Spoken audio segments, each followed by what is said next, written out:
Assalamualaikum warahmatullahi wabarakatuh. Perkenalkan, nama saya Rafli Ahmad Sofifa. Saya perwakilan dari kelompok 6. Kali ini kelompok kami akan menjelaskan dan menjawab soal tentang penjadwalan prosesor sistem operasi. Berikut ada anggota kelompok 6, Rafli Ahmad Sofifa dengan saya sendiri. Ada Farizal Abidin, ada Agung Bagasadewa, Cico Abel Paulino, dan Rolas Alfian.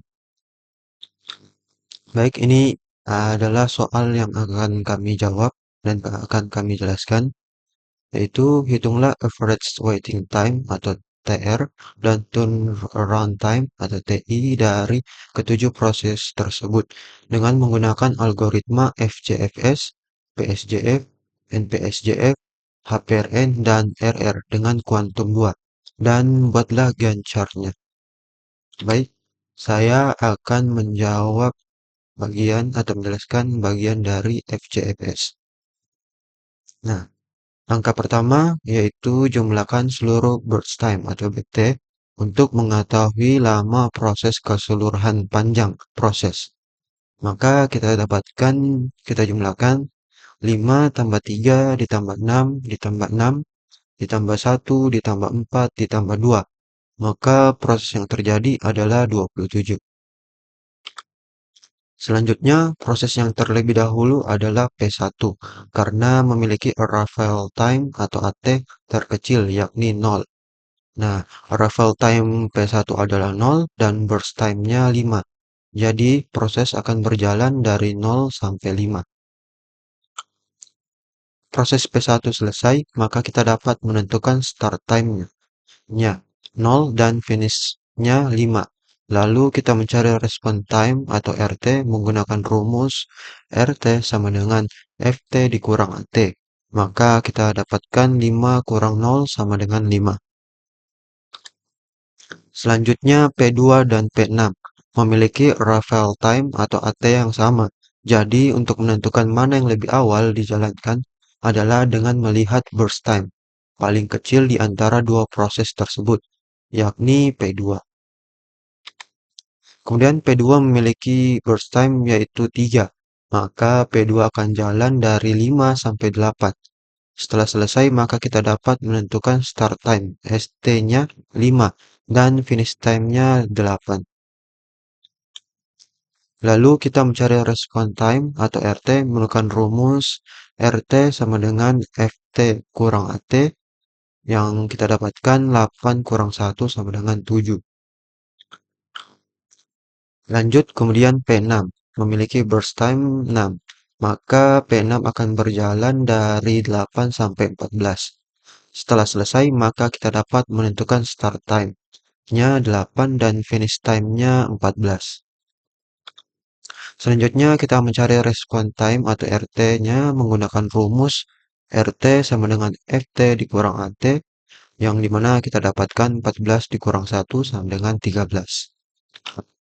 Kemudian P5 memiliki burst time yaitu 6.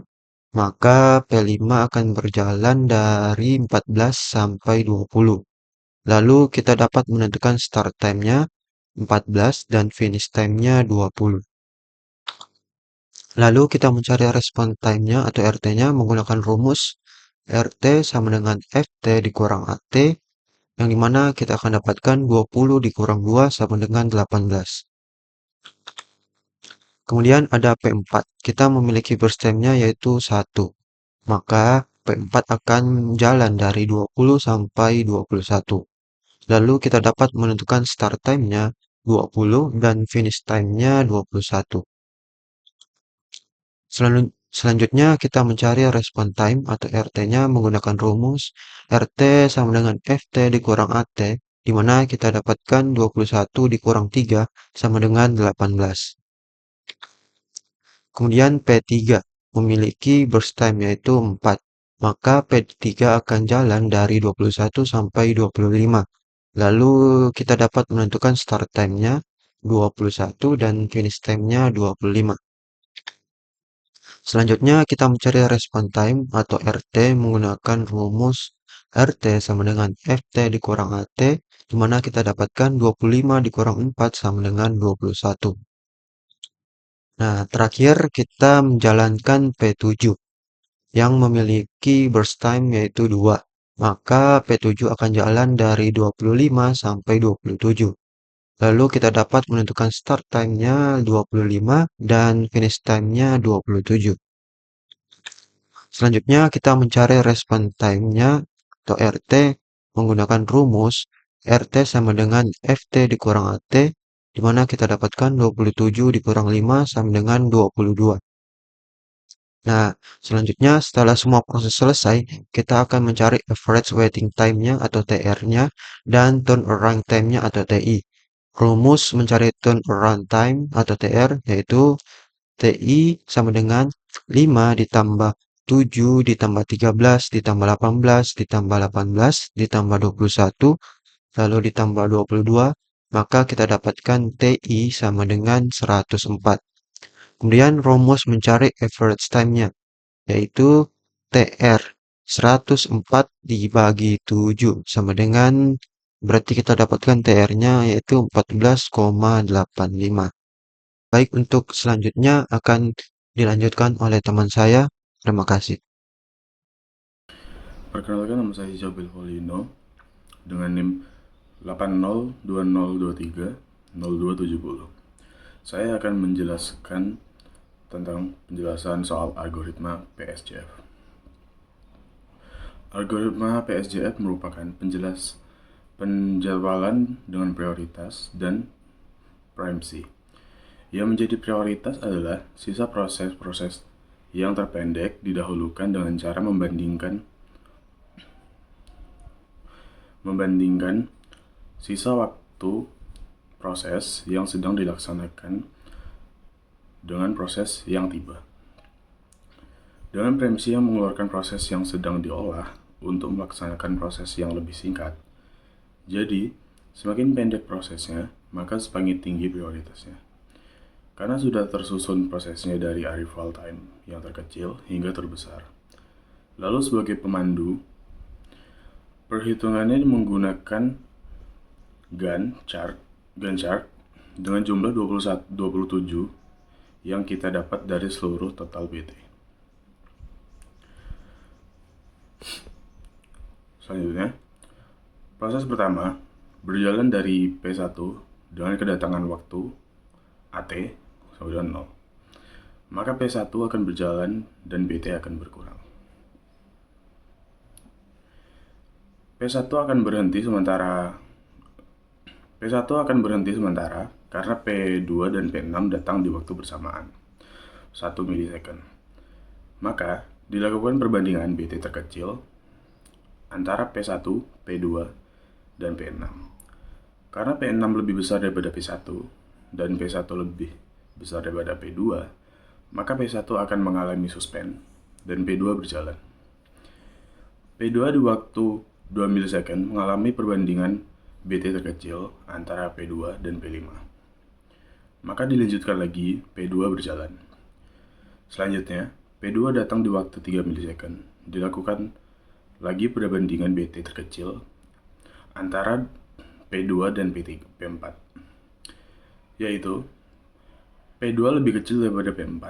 Dikarenakan ATP2 lebih kecil dari P4 dan BT-nya sama, maka yang jalan dulu P2 dan P2 dinyatakan selesai. Maka didapatkan ST pada P2 sama dengan 1 dan FT sama dengan 4. Karena berhenti di 4 milisecond, untuk mencari RT pada P2, yaitu dengan rumus RT sama dengan FT dikurang AT, yaitu 4 dikurang 1 dengan hasil 3. Selanjutnya, berikutnya P3 datang pada waktu 4 milisecond. Maka dilakukan lagi proses BT terkecil pada P1, P6, P5, P4, dan P3. Dan didapat BT-nya terkecil P4. Dan P4 berjalan terlebih dahulu dan proses P4 dinyatakan selesai. Maka didapat ST sama dengan ST sama dengan 4, FT sama dengan 5. Dan untuk mencari RT sama dengan FT dikurang AT, yaitu 5 dikurang 3 dengan hasil 2. Berikutnya, P7 datang di waktu 5 milisecond. Maka dilakukan lagi perbandingan BT antara P5, P6, P3, P1, dan P7. Dan didapat yang terkecil P7. P7 mulai berjalan dan dinyatakan selesai. Maka didapat ST dari P7 sama dengan 5 dan FT sama dengan 7. Untuk mencari RT, dengan rumus RT sama dengan FT dikurang AT. Sama dengan 7 dikurang 5, yaitu 2. Selanjutnya tinggal melakukan BT terkecil antara P6, P5, P3, dan P1. Karena P5 lebih besar daripada P6 dan P6 lebih besar dari P3 dan P3 lebih besar daripada P1, maka P1 akan berjalan terlebih dahulu karena BT pada P1 dan P3 sama dan AT pada P1 lebih kecil, maka P1 akan berjalan dahulu dan dinyatakan selesai. Maka dapatlah ST pada P1 sama dengan 0 dan FT sama dengan 11. Untuk mencari RT, dengan rumus RT sama dengan FT dikurang AT sama dengan 0 dikurang 11 sama dengan 11. Selanjutnya lakukan perbandingan BT terkecil pada P6, P5, dan P3. Karena P5 lebih besar daripada P6 dan P6 lebih besar daripada P3, maka P3 akan berjalan terlebih dahulu dan dinyatakan selesai. Maka didapat ST pada P3 sama dengan 11 dan FT-nya sama dengan 15. Berikutnya, untuk mencari RT dengan rumus RT sama dengan FT dikurang AT. Sama dengan 15 dikurang 4 sama dengan hasilnya 11.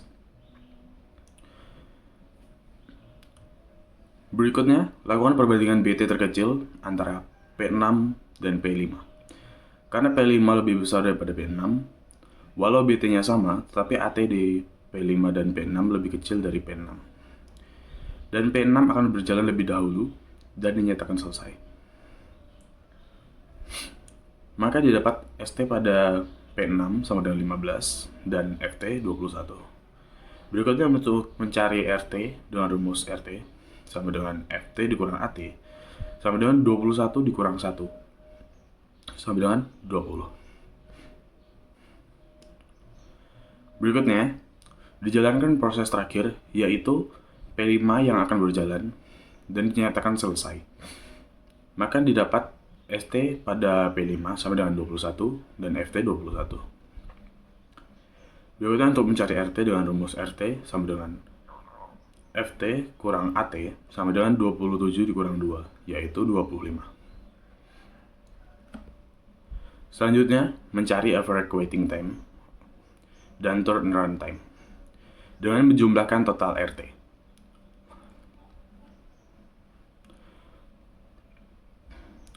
Turnaround time sama dengan 11 ditambah 3 tambah 20 tambah 25 tambah 2 ditambah 11 dan ditambah 2 sama dengan 74. Sedangkan turnaround time-nya 74 dibagi 7 yaitu 10,57. Penjelasan selanjutnya akan dijelaskan oleh teman kelompok saya. Terima kasih. Baiklah, perkenalkan nama saya Arfa Rizal Abidin dengan NIM 80202302888. Di sini saya akan menjelaskan tentang NPSJF. NPSJF adalah penjadwalan dengan prioritas dan tanpa preemsi dan tanpa preemsi yang menjadi prioritas adalah proses yang terpendek. Semakin pendek sebuah proses, maka semakin tinggi prioritasnya. Dalam NPSJF, jika suatu proses sedang berjalan, maka proses itu akan berjalan sampai habis. Meskipun bar time proses lain lebih kecil. Selanjutnya kita buat kolomnya sebanyak 27 buah sesuai jumlah keseluruhan BT-nya. Setelah itu, proses yang dijalankan terlebih dahulu adalah P1 karena memiliki arrival time yang terkecil yaitu 0. Jadi akan berjalan sesuai bar time yang dimiliki yakni 5 ms, maka proses P1 dinyatakan selesai. Dikarenakan P1 telah selesai, maka kita dapatkan start time-nya 0 dan finish time-nya 5. Lalu kita cari rumus response time-nya menggunakan cara RT sama dengan FT dikurang AT, yaitu 5 dikurang 0 sama dengan 5. Selanjutnya yang dijalankan berikutnya adalah P4 karena memiliki burst time BT yang terkecil yaitu S1ms. P4 akan dijalankan sesuai burst time-nya sebanyak 1 ms sehingga proses P4 dinyatakan selesai. Dikarenakan P4 telah selesai, maka kita dapat start time-nya 5 dan finish time-nya 6. Lalu kita cari rumus response time-nya menggunakan cara RT sama dengan FT dikurang AT, yaitu 6 dikurang 3 sama dengan 3. Dikarenakan P7 telah selesai, maka kita dapatkan start time-nya 6 dan finish time-nya 8. Lalu kita cari rumus response time-nya menggunakan cara RT sama dengan FT dikurang AT, yaitu 8 dikurang 5 sama dengan 3. Selanjutnya yang dijalankan berikutnya adalah P2. Karena memiliki burst time yang terkecil yaitu 3 ms, P2 akan dijalankan sesuai burst time-nya sebanyak 3 ms, sehingga proses P2 dinyatakan selesai. Dikarenakan P2 telah selesai, maka kita dapatkan start time-nya 8 dan finish time-nya 11. Lalu kita cari rumus respon time menggunakan cara RT sama dengan FT dikurang AT. 11 dikurang 1 sama dengan 10. Selanjutnya yang dijalankan berikutnya adalah P3 karena memiliki burst time yang terkecil yaitu 4 ms. P3 akan dijalankan sesuai burst time-nya sebanyak 4 ms, sehingga proses P3 dinyatakan selesai. Dikarenakan P3 telah selesai, maka kita dapatkan start time-nya 11 dan finish time-nya 15. Lalu kita cari rumus respon time-nya menggunakan cara RT sama dengan FT dikurang AT, yaitu 15 dikurang 3 sama dengan 11.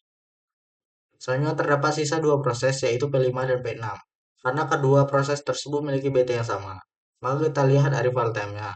Dan paling terkecil yang akan dijalankan terlebih dahulu. Di sini kita lihat bahwa arrival time yang lebih kecil terdapat pada AT P6 yang akan dijalankan terlebih dahulu sebanyak 6 ms sesuai burst time-nya. Maka proses P6 dinyatakan selesai. Dikarenakan P6 telah selesai, maka kita dapatkan start time-nya 15 dan finish time-nya 21. Lalu kita cari rumus response time-nya menggunakan cara RT sama dengan FT dikurang AT, yaitu 21 dikurang 1 sama dengan 20. Dan proses terakhir yang akan dijalankan adalah P5. P5 akan dijalankan sebanyak 6 ms sesuai burst time-nya sehingga proses P5 dinyatakan selesai. Dikarenakan P5 telah selesai, maka kita dapatkan start time-nya 21 dan finish time-nya 27. Lalu kita cari rumus respon time-nya menggunakan cara RT sama dengan FT dikurang AT, yaitu 27 dikurang 2 sama dengan 25. Selanjutnya kita akan mencari average waiting time dan turnaround time. TI sama dengan jumlah semua proses respon time. TI sama dengan 5 ditambah 10 ditambah 20 ditambah 25 ditambah 3 ditambah 11 ditambah 3. Yaitu TI sama dengan 77. Kemudian TR sama dengan TI dibagi jumlah proses. TR sama dengan 77 dibagi 7, yaitu 11. Baiklah, sekian dari saya. Terima kasih. Perkenalkan, nama saya Agung Bagasadewa dengan NIM 8020230194. Di sini saya akan menjelaskan tentang high S penalty ratio next atau disingkat juga dengan HPRN. HPRN adalah penjadwalan dengan prioritas dan tanpa premsi. Yang menjadi prioritas adalah besarnya rasio penalti atau RP. Penjadwalan ini tetap mendahulukan proses pendek ditambah dengan mempertimbangkan rasio penalti atau RP-nya yang ditentukan berdasarkan lawan waktu antriannya. Selanjutnya, kita akan membuat kolom sebanyak 27 buah sesuai dengan jumlah keseluruhan BT-nya. Dikarenakan P1 telah selesai, maka kita dapat start time atau ST-nya yaitu 0 dan finish time atau FT-nya yaitu 5. Selanjutnya kita cari respon time atau RT-nya dengan rumus RT sama dengan FT kurang AT sama dengan 5 kurang 0 sama dengan 5. Selanjutnya kita melakukan perbandingan rasio penalti atau RP pada proses P2, P6, P5, P4, P3, dan P7. Proses yang memiliki rasio penalti atau RP tertinggi yang akan dijalankan terlebih dahulu. Di sini kita akan menggunakan tabel bantu untuk menghitung rasio penalti RP-nya. Pertama, kita cari waktu sia-sia atau S dari setiap proses dengan menggunakan rumus S sama dengan FT dikurang AT, di mana FT yang digunakan untuk saat ini adalah 5 atau yang didapat dari FT-nya P1. Selanjutnya kita cari rasio penalti atau RP dari setiap proses dengan menggunakan rumus RP sama dengan S ditambah BT dibagi AT. RP sama dengan buka kurung S ditambah BT dibagi BT tutup kurung. Di sini terlihat bahwa rasio penalti atau RP dari proses P4 adalah tertinggi, yakni 3. Maka proses yang dijalankan berikutnya adalah P4. P4 akan dijalankan sebanyak 1 ms sesuai dengan BT-nya. Dikarenakan P4 telah selesai, maka kita dapatlah start time atau ST-nya yaitu 5 dan finish time-nya yaitu 6. Selanjutnya kita cari respon time atau RT-nya dengan rumus RT sama dengan FT dikurang AT sama dengan 6 dikurang 3 sama dengan 3. Selanjutnya kita lakukan perbandingan rasio penalti pada proses P2, P6, P5, P3, dan P7. Proses yang memiliki rasio penalti atau RP tertinggi yang akan menjalankan tugasnya dijalankan terlebih dahulu. Di sini terlihat bahwa rasio penalti dari proses P2 adalah yang tertinggi yaitu 2,6. Maka proses yang dijalankan berikutnya adalah P2. P2 akan dijalankan sebanyak 3 ms sesuai dengan BT-nya. Dikarenakan P2 selesai, maka kita dapatlah start time atau ST-nya yaitu 6 dan finish time-nya yaitu 9. Selanjutnya kita cari respon time-nya dengan rumus RT sama dengan FT dikurang AT sama dengan 9 dikurang 1 sama dengan 8.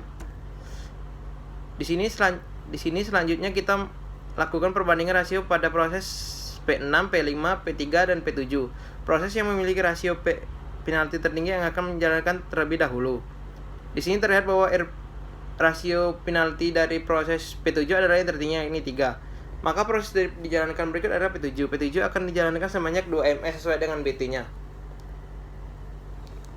Dikarenakan P7 telah selesai, maka kita dapatlah start time-nya dengan yaitu 9 dan finish time-nya yaitu 11. Selanjutnya kita cari respon time RT-nya dengan rumus RT sama dengan FT dikurang AT sama dengan 11 dikurang 5 sama dengan 6. Selanjutnya kita melakukan proses seperti tadi, rasio penalti pada proses P6, P5, dan P3. Proses yang memiliki rasio tertinggi yang akan dijalankan terlebih dahulu. Selanjutnya kita cari waktu sia-sia S dalam proses dengan menggunakan rumus S sama dengan FT dikurang AT, di mana FT yang digunakan untuk saat ini adalah 11 yang didapat dari FT-nya P7. Selanjutnya kita cari rasio penalti dari setiap proses dengan menggunakan rumus RP sama dengan S tambah E. Di sini terlihat bahwa rasio penalti dari proses P3 adalah yang tertinggi yakni 2,75. Maka proses yang dijalankan berikutnya adalah P3. P3 akan dijalankan sebanyak 4 ms sesuai dengan BT-nya. Dikarenakan P3 selesai, maka kita dapatlah start time-nya yaitu 11 dan finish time-nya yaitu 15. Selanjutnya kita cari respon time dengan rumus RT sama dengan FT kurang AT sama dengan 15 kurang 4 sama dengan 11. Selanjutnya kita lakukan perbandingan rasio penalti pada proses P6 dan P5. Proses yang memiliki rasio penalti tertinggi yang akan dijalankan terlebih dahulu. Di sini kita akan cari waktu sia-sia S dari proses setiap menggunakan rumus S sama dengan FT dikurang AT, di mana FT yang digunakan untuk saat ini adalah 15 yang didapat dari FT-nya P3. Selanjutnya kita cari rasio penalti dari setiap proses menggunakan rumus RP sama dengan S ditambah E. Di sini terlihat bahwa rasio penalti dari proses P3 adalah yang tertinggi yaitu 3,33. Maka proses yang dijalankan berikutnya adalah P6.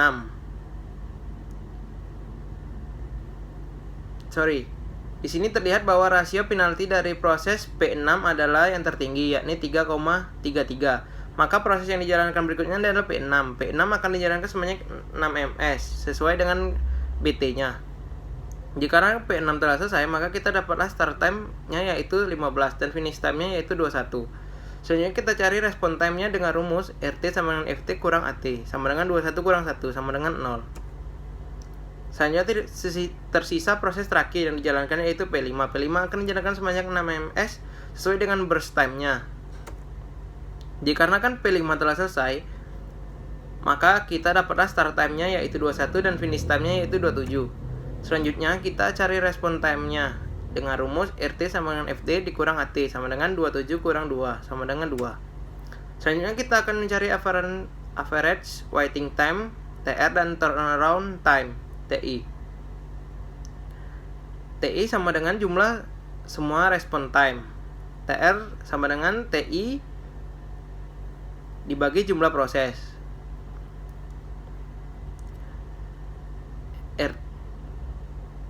RT sama dengan TI sama dengan 5 tambah 8 tambah 20 tambah 25 tambah 3 tambah 11 tambah 6. TI nya sama dengan 78. TR nya sama dengan 78 dibagi 7 sama dengan 11,14. Terima kasih. Mohon maaf jika ada kesalahan. Saya akhiri. Wassalamualaikum warahmatullahi wabarakatuh. Baiklah, perkenalkan nama saya Roas Alfian dengan NIM 8020 23 03 09. Saya akan menjelaskan tentang round robin. Langkah pertama yaitu jumlahkan seluruh bus time atau BT. Untuk mengetahui lama proses keseluruhannya, panjang proses keseluruhannya 5 tambah 3 tambah 6 tambah 6 tambah 1 tambah 4 tambah 2 sama dengan 27. Maka proses yang terjadi adalah 27. Selanjutnya proses dari P1 berjalan sebanyak 5 ms. Karena memiliki kuantum 2, maka hanya berjalan 2 ms saja dan sisanya yaitu 3 ms yang mengantri. Berikutnya proses dari P2 berjalan 2 ms karena sisanya 1 ms akan mengantri. Berikutnya proses P6 berjalan 2 ms karena boost time dari P6 yaitu 6 dan sisanya 4 ms akan mengantri. Berikutnya proses P5 berjalan 2 ms dan sisa 4 ms yang mengantri pada proses berikutnya. Berikutnya proses P4 berjalan 1 ms karena boost time-nya hanya 1 ms. Maka proses dari P4 akan langsung habis dan dinyatakan selesai.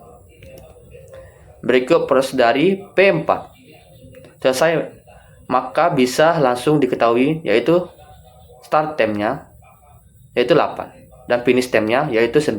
Selanjutnya respon time-nya didapat dari rumus RT sama dengan FT kurang AT atau 9 kurang 3 sama dengan 6. Berikutnya proses dari P3 berjalan 2 ms karena boost time-nya 4, maka sisanya 2 ms akan mengantri. Kemudian P7 berjalan sebanyak 2 ms dan karena P7 hanya mempunyai boost time sebanyak 2 ms, maka akan langsung habis dan dinyatakan selesai. Proses dari P7 dan bisa langsung diketahui yaitu start time-nya adalah 11 dan finish time-nya adalah 13. Selanjutnya respon time-nya didapat dari rumus RT sama dengan FT kurang AT atau 13 kurang 5 sama dengan 8. Kemudian proses P1 berjalan lagi sebanyak 2 ms karena tadi sisanya 3 ms dan berjalan sebanyak 2 ms, maka sisa 1 ms akan mengantri lagi. Berikutnya proses P2 berjalan lagi di 1 ms karena tadi sisanya tinggal 1 ms dan proses P2 langsung selesai. Maka bisa langsung diketahui yaitu ST-nya 2 karena P2 mulai di 2 dan FT yaitu 16. Selanjutnya RT-nya didapat dari rumus RT sama dengan FT kurang AT atau 16 kurang 1 sama dengan 15. Berikutnya, proses dari P6 berjalan lagi sebanyak 2 ms. Karena tadi sisanya 4 ms berjalan 2 ms, maka sisanya 2 ms mengantri lagi untuk proses berikutnya. Berikutnya, proses P5 berjalan lagi 2 ms dan sebelumnya sisa adalah 4 ms dan berjalan 2 ms. Maka sekarang sisa tinggal 2 ms dan mengantri lagi untuk proses berikutnya. Berikutnya, proses dari P3 berjalan lagi di 2 ms karena tadi sisanya tinggal 2 ms dan proses P3 langsung selesai. Maka bisa langsung diketahui yaitu ST-nya 9 karena P3 mulai dari 9 dan FT-nya yaitu 22. Selanjutnya RT-nya didapat dari rumus RT sama dengan FT kurang AT atau 22 kurang 4 sama dengan 18.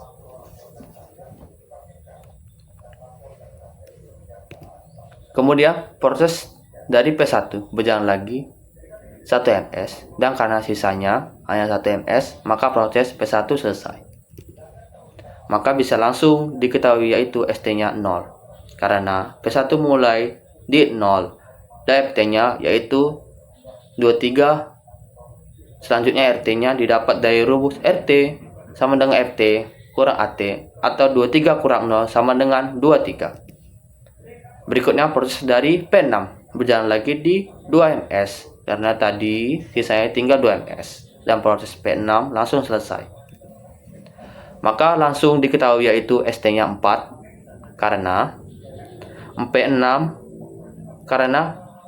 mulai di 4 dan FT-nya yaitu 25. Selanjutnya RT-nya didapat dari rumus RT sama dengan FT kurang AT atau 25 kurang 1 sama dengan 24. Berikutnya proses yang terakhir yaitu P5 berjalan sebanyak 2 ms dan proses selesai di start time dari P5 yaitu finish time yaitu 27 dan respon time-nya adalah 25 karena 27 kurang 2 sama dengan 25. Selanjutnya mencari overagen waiting time atau disebut TR dan turnaround time atau disebut TI. TI sama dengan 23 tambah 15 tambah 24 tambah 25 tambah 6 tambah 18 tambah 8 sama dengan 19. Sedangkan TR-nya 119 dibagi 7 sama dengan 17. Baiklah, kesimpulan dari materi kelompok kami yaitu FC VS sama dengan 14,85 ms. PSJF sama dengan 10,57 ms. MPSJF sama dengan 11 ms. HPRN sama dengan 11,14 ms. Rom Robin sama dengan 17 ms. Hasil perbandingan lama proses dari kelima metode tersebut simulasi PSJF adalah simulasi yang paling efektif untuk diproses penjadwalan kali ini karena proses awal pada simulasi kali ini memiliki burst time yang kecil sehingga membuat perbandingan awal menjadi lebih cepat dan membuat lama tanggap proses menjadi singkat serta membuat waktu tunggu rata-rata TI dan waktu keseluruhan TR menjadi lebih singkat. PSJF memiliki lama proses paling singkat yang hanya sebesar 10,57 ms, sedangkan yang memiliki proses yang paling lama, proses yang paling panjang yaitu Rom Robin sebesar 17 ms. Sekian dari kelompok kami, terima kasih.